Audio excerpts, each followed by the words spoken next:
Hey everybody, this is Scott, and I wanted to do another video on magic and witchcraft. This one is going to have a couple of degrees of things, and I may actually go over a little longer than the 3 to 5 minutes on this video, so brace yourself. I get asked questions in class, outside of class, with clients, by friends, by family, sometimes in my DMs, sometimes directly, sometimes by text message, sometimes by email. I'm an equal opportunity witch. I'm open.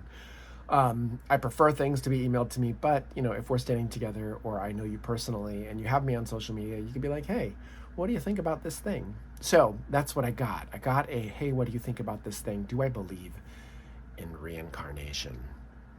And my short answer is yes, but my long answer is and.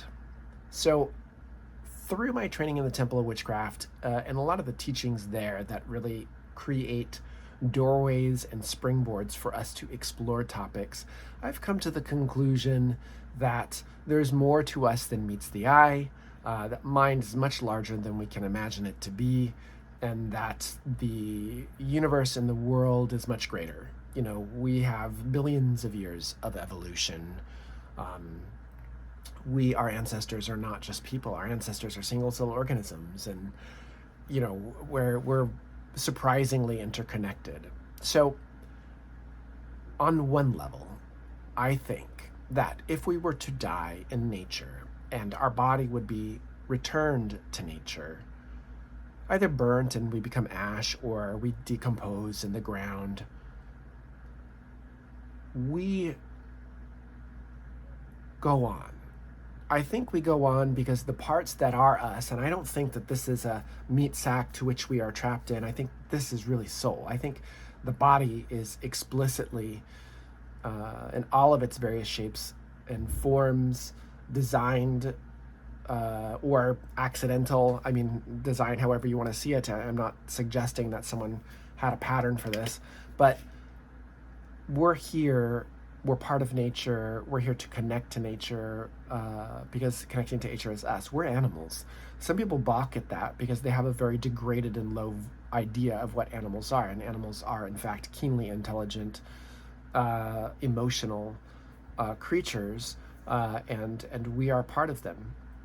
And that's a whole other unpacking there about dehumanizing animals and dehumanizing peoples. But I think that we're related, and I think that we are more fully related when we think about it. If we were to decompose in nature, we became ash, that this joins nature again. And what does nature do when we join nature again? She uses those parts, and they become in the soil and the water and the trees, and they become the food for life again.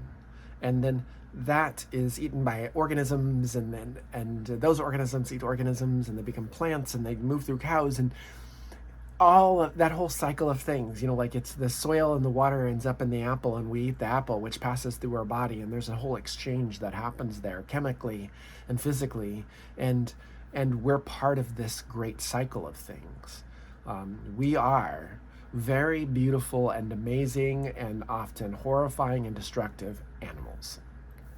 We are part of a cycle and circuit of nature, and we rebirth through that process in many ways. And I think personally that consciousness is not limited to the life that it exists in, and that this consciousness travels through the atoms and molecules of those things, the particles of those things, and moves somewhere else. So we may have recognition and ancestry of certain things because the body is connected to nature, to the blood, to the family, to the earth.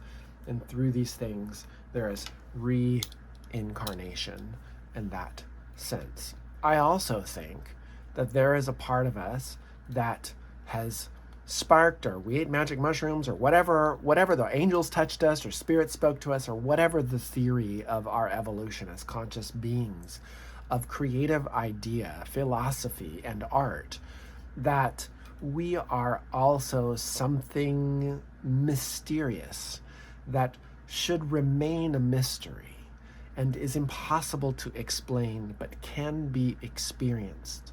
And we think of this part of ourselves sometimes as, some might call it the higher self. Some in modern context might call it the authentic self.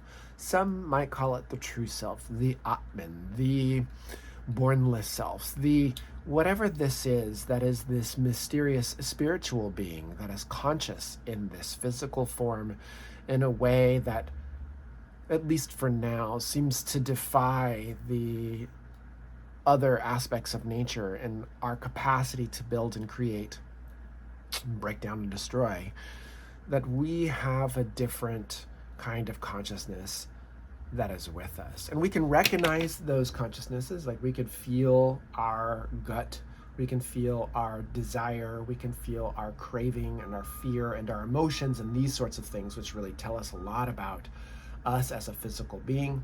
And we can see a lot of those spiritual aspects of things where we have conscious recognition in the form of light or vision or vivid remembering of something that didn't happen, or a connection to someone in a way that is maybe both containing desire but also something more, right? Love, agape, desire, something that's this intangible connection to things. And I think this is embedded in the nature, might be our evolved of consciousness, but I definitely assign it to this kind of higher self energy. And I don't think that necessarily that higher self, this complexity of this higher self energy, is necessarily the same incarnational energy as the body or as, the fibers of our being that have been, broken down and consumed or become part of something else. Maybe that higher self is there because over the course of human history, of the course of our evolution, of our ancestors, this consciousness developed, right? And so there's this other aspect of us, but I don't think that it's necessarily attached to the body. And in the Temple of Witchcraft, I think that is in Witchcraft 3, the Shamanic Temple of Witchcraft, which is an anniversary edition, is available for you to purchase, which has tons of more content in it by Christopher Pensack. Go to your preferred local bookseller for that, not the beast that is Amazon. In that he talks about the three souls model, and this is a very surprisingly good. However, spread out around the world, there's lots of different people that have a kind of three souls model or a three consciousness model to these things, and it really speaks to, like, maybe in psychological terms, like the middle self, the personality, the lower self, the shadow complex, the subconscious, and the higher self or the superconscious, this type of being. I think that being is developed and that it is part of the spirit of humanity, maybe the spirit of creation. Even so, this is in some traditions called the starry self, that this also incarnates, and it joins these bodies as they are reconfigured through genetic ancestry in the earth, and these higher self and this lower self come together to create this being who we are. The lower self will often incarnate with the memories of family, the memories of culture and place. And even if you're mixed, right? I have a lot of different mixed ancestry in me. We might have dreams or visions of places in which we've never been and come to discover after a DNA test, like, oh yeah, that is the people of upstate New York, or that is the people of Mongolia, or that is the people of Ireland or Lithuania, wherever that is. And we understand that there's a genetic ancestral connection that calls to that aspect of our soul and speaks to us in the cells of our body through the ancestors that live in our body, because we are physically our ancestors. We are the genetic chain of them. Their voices live inside us. They live inside us as the emotional and automatic responses, the fear responses, the survival responses. Those are our ancestors talking, in my opinion. The higher self is not necessarily connected to that because it doesn't always come through this genetic line. It moves back into the spirit of all things and reconnects somewhere else. So these two come together to create this uniqueness that is you, right? And you can read all about that in the Shamanic Temple of Witchcraft. And I think that there are lots of other people who have written about this in various ways. I know a friend who's, speaks from an indigenous tradition of islands in the Pacific, and talks a lot about some of the things that their elders taught them. It's not for me to speak about them, but these three bowls or these three aspects of selves are around. That story is peppered throughout the world. But they come together and they create us. So reincarnation right? Is this reincarnating. So that's, we've been here before. And I think we have been here before. We have been here before because this body is composed of the parts not only that we consciously identify with, but actually bacteria and all kinds of other things and other organisms live in this body as well. We are a collaboration of living beings that create this breathing, walking, talking, loving, laughing, sometimes middle finger throwing, doing our best to be kind human being in the world. This has been here for a very long time because the cells in our body are created from parents who had parents who had parents, and so on and so forth. We eat and consume, and we're part of the nature of things which have been here. You think about water, it's the same water. It's the same water recycled around and around and around and around and around. It's pretty crazy. Yes, we have reincarnated because we are this genetic heritage and we are this connection to Earth. And I think that we also are connected to the spirit. And this spirit comes in and moves out, and comes in and moves out. And it is beyond our ancestry. It is why that we have connection and meaning to things that there's no possible way that we could trace back a lineage to. I mean, arguably, we can go back to a certain groups of people and see that we really are related. DNA, even though there's variations, there's common ancestry if we go back far enough. We are related, but I like the aspect of the higher self, the one that's connected to spirit, because it explains, at least describes, I should say, some of the things that are unexplainable when we talk about reincarnation. And I have a story about that. I had very powerful past life regression when I was in my late teens, because I've been doing this for a very long time. I started practicing magic, identifying as a Wiccan in 1986. So I was involved heavily in the Northern California, San Francisco Bay Area, pagan and New Age communities, and I met a lot of great people through Mystic Gems, run by Lorraine Fujimoto, and the Astral Hope Chest by Astra Julienne, who I got to be a part owner of. And I met a lot of people. And one of those regressions, I went back to a war zone, and I fell into a lifetime in which I lost agency. Like I was a vehicle in the mind of someone else, and I could hear their thoughts and feel their body and everything that they were doing. And they tried to escape persecution through death so that they wouldn't be convicted of war crimes. It was a very powerful vision. So much so that I came out of the regression with all of these emotions sort of packed in there, and all of this came out of me. And I thought, there is no way that could be me. I'm not those people, right? I'm not those people. Well, in the last decade, I did a DNA test, and I did it mainly because I wanted to solve a mystery in my maternal side of the family about parentage. I wanted to help my mom to know who her real father was. And I don't really want to speak about that because my mom's on social media and it's not really anybody's business and it's hers to tell. But we didn't know what our genetic makeup was. Were we Italian? Were we German? Were we French? Were we, all of these sorts of questions. My dad had done his thing, and I know what that looks like. So I did this, delivered the results in a very Jerry Springer Jerry Springer styled, like, and the father is, kind of joke way to do it, to really show her that her father was the man that she loved and who loved her. But it answered a question. We weren't Italian, right? We were French, and we were Jewish, right? Because my grandfather was Jewish. My mother's father was Jewish. Rudolph Schwarz. And everybody called him Frenchie. He lived in Fremont, California. You can sometimes find stuff on him on Google. He's a very beautiful person. And then it all made sense.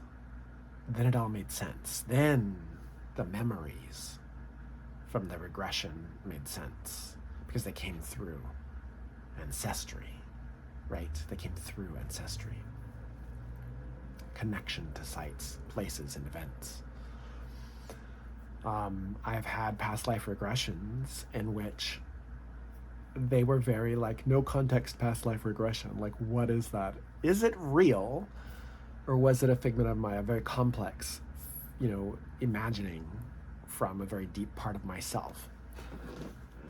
I like to believe that they were real, that I was this person that helps me to own that energy. But is it true? We have no way to tell.